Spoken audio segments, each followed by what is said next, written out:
안녕하세요, 박인상입니다.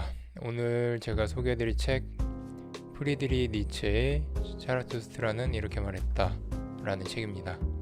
2014년 여름경 처음 읽었었고 오랜만에 다시 읽어보고 싶기도 했고, 그때는 무슨 말인지 하나도 모르고 그냥 막 읽었었는데 지금 생각해보니까 뭐 어떻게 읽었는지 참 신기하고, 요즘은 유튜브에 워낙 그 해설 또 이제 니체에 관한 그런 컨텐츠가 쉽게 돼 있는 것들이 많아가지고 여러 영상들 찾아서 보고 다른 이제 관련 책을 읽으면서 이 책에 대해서 조금 설명드릴 수 있게 됐습니다.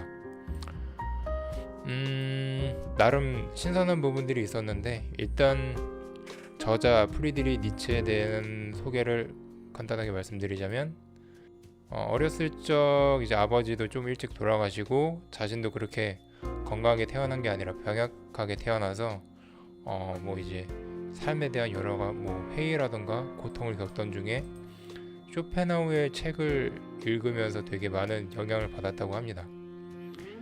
그리고 20대 중반 나이에 스위스의 한 대학의 이제 고전 문헌학 교수가 되었다고 합니다.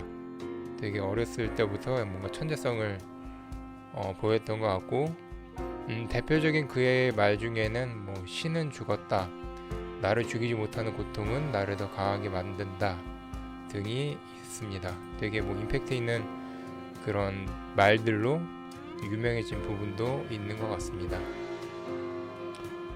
이 책에 대해 이제 말씀드리자면은 딱히 이제 스토리나 어떤 이야기가 재밌는 책은 아니고, 차라투스트라라는 페르시아의 한 예언가를 등장시키고 이 인물을 통해 이제 니체 자신이 깨달은 것들, 뭐 이제 자신의 사상을 이야기를 하고 있습니다. 되게 문장들이 약간 좀 두서없이 뭔가 이제 뭐 맥락 없이 나오는 그런 형식이라고 좀 볼 수 있고, 이 샤라투스트라라는 예언가가 30살에 산속에 들어가서 10년 동안 소행을 마치고, 이제 내가 깨달은 것들을 인간 사회에 좀 전파를 해야 되겠다. 예, 그러고 이제 산에서 내려와서 이제 군중들을 만나면서 이야기하는 그런 전개로 시작됩니다. 근데 이제 또 이 이야기에 앞서서 제가 하나 이 책의 가장 그 핵심적인 그 어떤 키워드라고 할 수 있는 부분을 좀 설명드리고 싶은데, 질문을 제가 하나 드리겠습니다. 만약 나의 삶이 티끌 하나 다르지 않게 무한하게 반복된다고 상상하면, 내가 죽었는데 다시 태어나도 지금의 내 삶, 똑같은 삶을 산다고 생각하면 여러분들은 어떤 생각이 드시나요? 예, 저는 솔직히 반반인 것 같습니다. 이게 뭐냐면 이제 자기의 삶이 무한하게 영원히 반복되는, 영원히 회귀한다는 그런 어떤 실험적인 가정이라고 볼 수 있는데요. 기존에는 기독교 같은 경우에 죽으면 이제 천국을 가거나 지옥을 가고, 불교 같은 경우에는 죽으면 뭐 나로 태어날 수도 있지만 다른 동물이나 식물이나 뭔가로 이제 환생한다는 그런 개념을 갖고 있는데, 여기서는 이 영원 회귀, 내 삶이 무한하게 반복된다고 생각했을 때 당신이 이제 어떻게 느낄지, 그런 가정을 하게 하는 그런 개념이 나옵니다. 그래서 만약에 이런 삶이 뭔가 이제 좀 만족스럽지 않다, 제대로 된 삶이 아닌 것 같다라고 했을 때, 인간은 자기 스스로를 극복하고 더 나은 존재가 되어야 된다고 니체는 말합니다.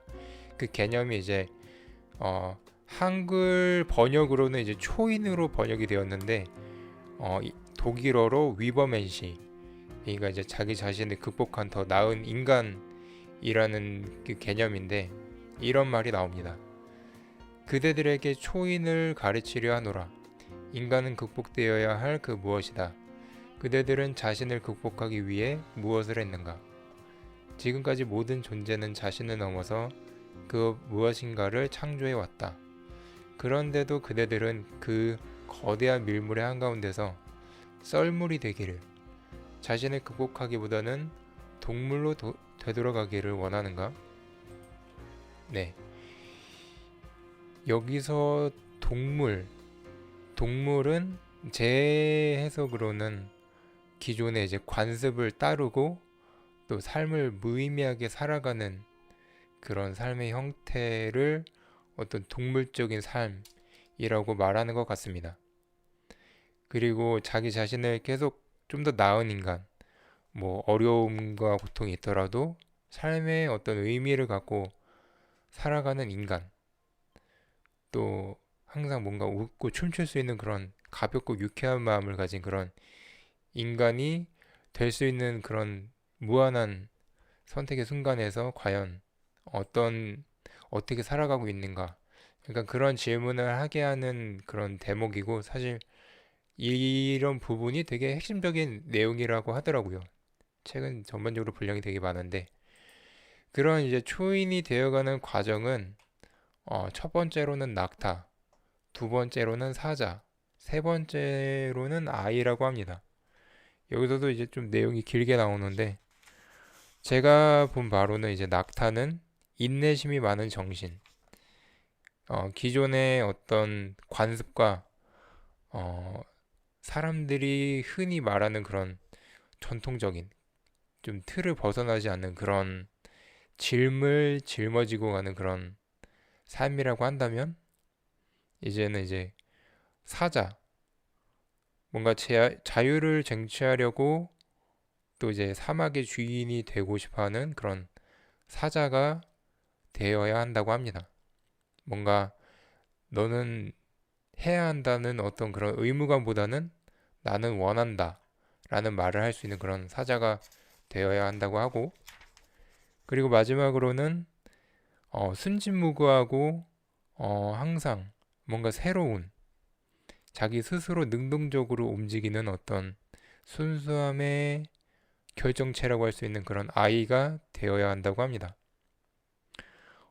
되게 은유적이고 뭔가 이제 좀 시적인 표현들이 나오는데, 그냥 딱 읽었을 때, 아, 내가 지금 어떤 낙타 같은 삶을 살고 있는지, 사자 같은 삶을 살고 있는지, 또 그런 아이 같은 내가 어떤 그런 순진무구하고 스스로 움직이는 그런 능동적인 어, 존재가 맞는지, 약간 그런 생각을 하게 하는 부분이었습니다. 이외에도 되게 뭔가 말씀드릴 게 많은데 너무 길어져서 여기까지 하겠습니다. 관심 있으신 분들은 이 책을 바로 읽기보다는 니체의 어떤 그런 초기작들부터 이렇게 읽어 나가는 게 어떤 니체의 사상을 이해하는 데 훨씬 도움이 된다고 어떤 교수님이 이야기를 하더라고요. 관심 있으신 분들은 한번 읽어보시길 바랍니다. 감사합니다.